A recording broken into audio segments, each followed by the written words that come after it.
Hello दोस्तों, कैसे हैं आप सभी लोग। उम्मीद है आप लोग बहुत अच्छे होंगे और तैयारी को भी अच्छी तरीके से कर रहे होंगे। आप सभी का स्वागत है आपके ही अपने यूट्यूब चैनल CDP कुनवांसी मैम पर। तो मेरा नाम है रवि और आज हम और आप मिलकर करने वाले हैं अपने बाल विकास के वो जो आपके टीचर्स के एग्जाम में अधिकतर देखने को मिलते हैं, चाहे वो कोई भी एग्जाम हो, रीट का हो, MP टेट का हो, UP टेट का हो, C टेट का हो, सुपर टेट का हो, हर जगह पर आपको बाल विकास से संबंधित क्वेश्चन देखने को मिल ही जाते हैं। तो चलिए, क्लास को शुरू करने से पहले एक बार आप लोग सेशन को शेयर कर लीजिए। चैनल पर नए जुड़े तो चैनल को जरूर सब्सक्राइब कर लीजिए और वीडियो को लाइक कर दें। फिर शुरू करते हैं अपनी आज की 30 MCQ बेस्ट क्वेश्चनों की इम्पोर्टेंट क्लास।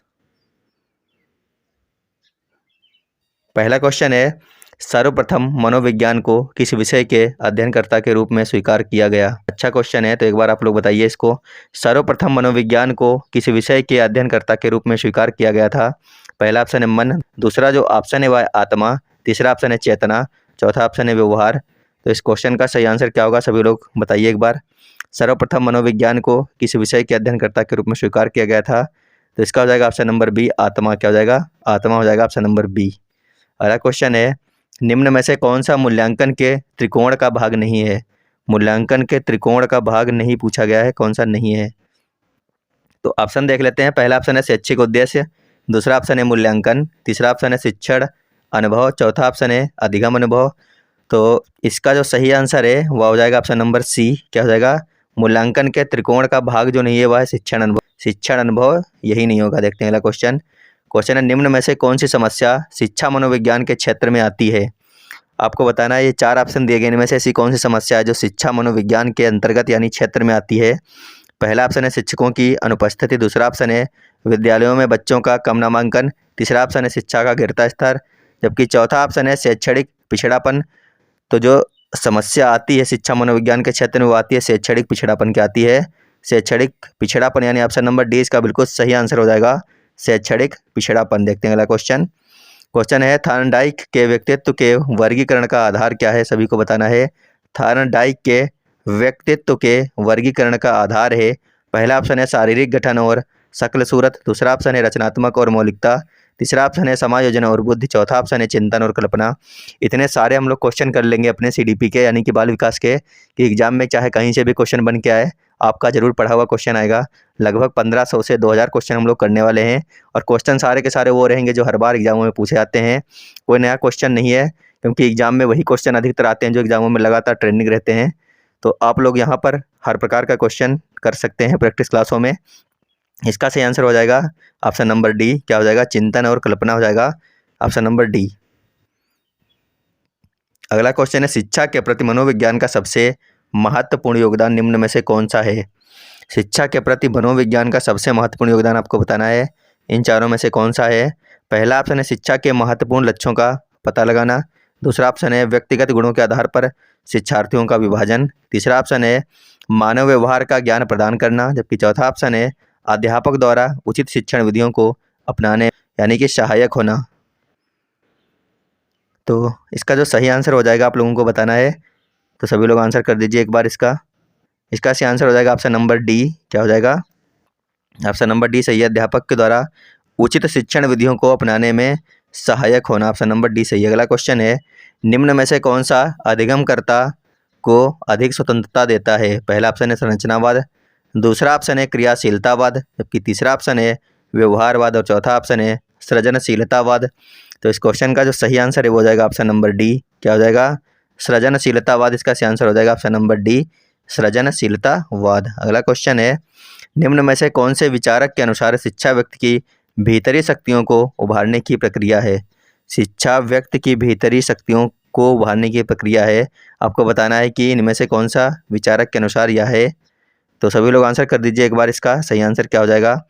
तो इसका सही आंसर हो जाएगा ऑप्शन नंबर बी, पेस्टालॉजी हो जाएगा। क्या हो जाएगा, पेस्टालॉजी। देखते हैं अगला क्वेश्चन। क्वेश्चन है, जब शिशु अपनी आँख, कान व हाथ के संबंध में सोचते हैं तो ये निम्नलिखित में से कौन से स्तर में शामिल होते हैं।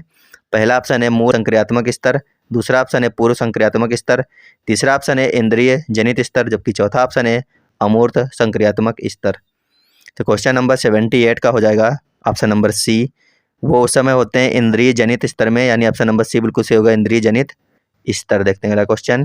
क्वेश्चन है, निम्न में से कौन सा कथन शिक्षा मनोविज्ञान के अर्थ में सबसे अधिक सही ढंग से प्रकट करता है। तो आंसर आप लोगों को करना है,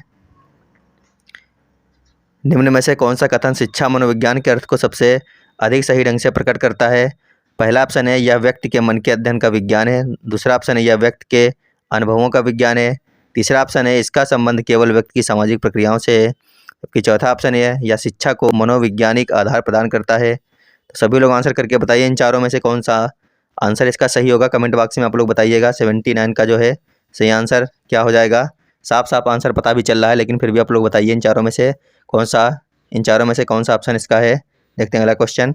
क्वेश्चन नंबर नेक्स्ट है, निम्नलिखित सिद्धांतकारों में से किसका मत है कि बच्चे अपनी बुद्धि का विकास हेतु कठोर अध्ययन करते हैं। पहला ऑप्शन है बंडूरा का। दूसरा ऑप्शन है मैस्लो का। तीसरा ऑप्शन है स्किनर का। चौथा ऑप्शन है पियाजे का। तो सभी को आंसर करना है, निम्नलिखित सिद्धांतकारों में से किसका मत है कि बच्चे अपनी बुद्धि व विकास हेतु कठोर अध्ययन करते हैं। ऑप्शन नंबर बी है, बिल्कुल सही हो जाएगा। मैस्लो का है। किसका है कथन? मैस्लो का है। तो ऑप्शन नंबर बी इसका सही हो जाएगा, मैस्लो। देखते हैं अगला क्वेश्चन। शिक्षा की प्रक्रिया में प्रेरणा का महत्व है, इस बात को ध्यान में रखें जो अध्यापक को निम्न में से कौन सा कार्य नहीं करना चाहिए। तो सभी को बताना है इसका सही आंसर क्या हो जाएगा।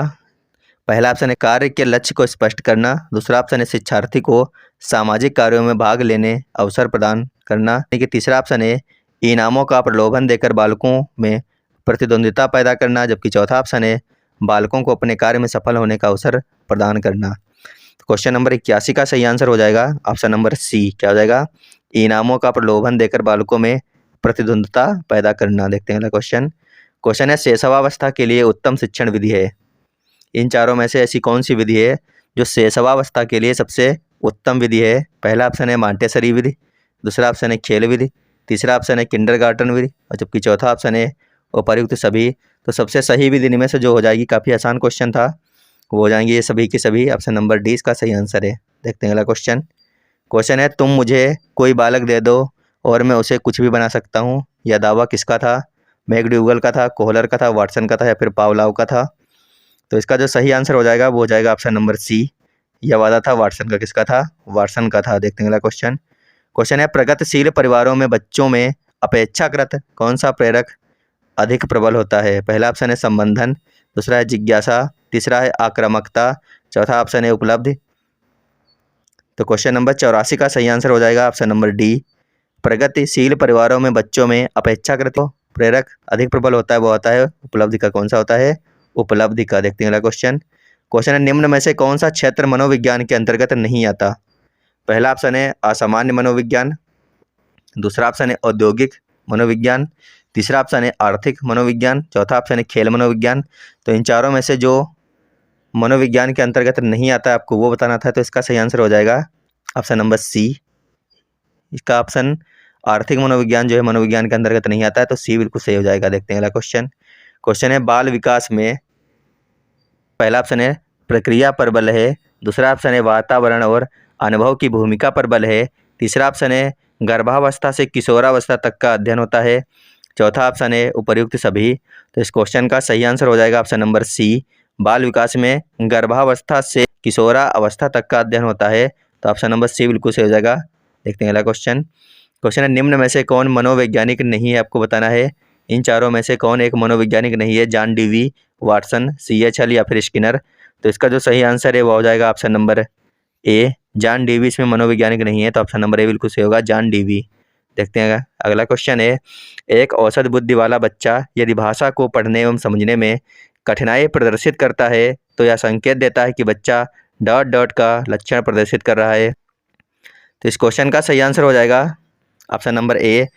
अगर कोई बच्चा पढ़ने में कठिनाई को प्रदर्शित कर रहा है तो वह जो है लक्षण होता है डिसलेक्सिया का, यानी ऑप्शन नंबर ए हो जाएगा पठन अक्षमता या डिसलेक्सिया। देखते हैं अगला क्वेश्चन।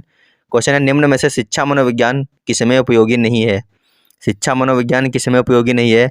बालक की मानसिकता का पता लगाने में। दूसरा ऑप्शन है शिक्षण विधियों के चयन में। तीसरा ऑप्शन है छात्रों को अभिप्रेरित करने में। चौथा ऑप्शन है पशुओं के प्रयोग में।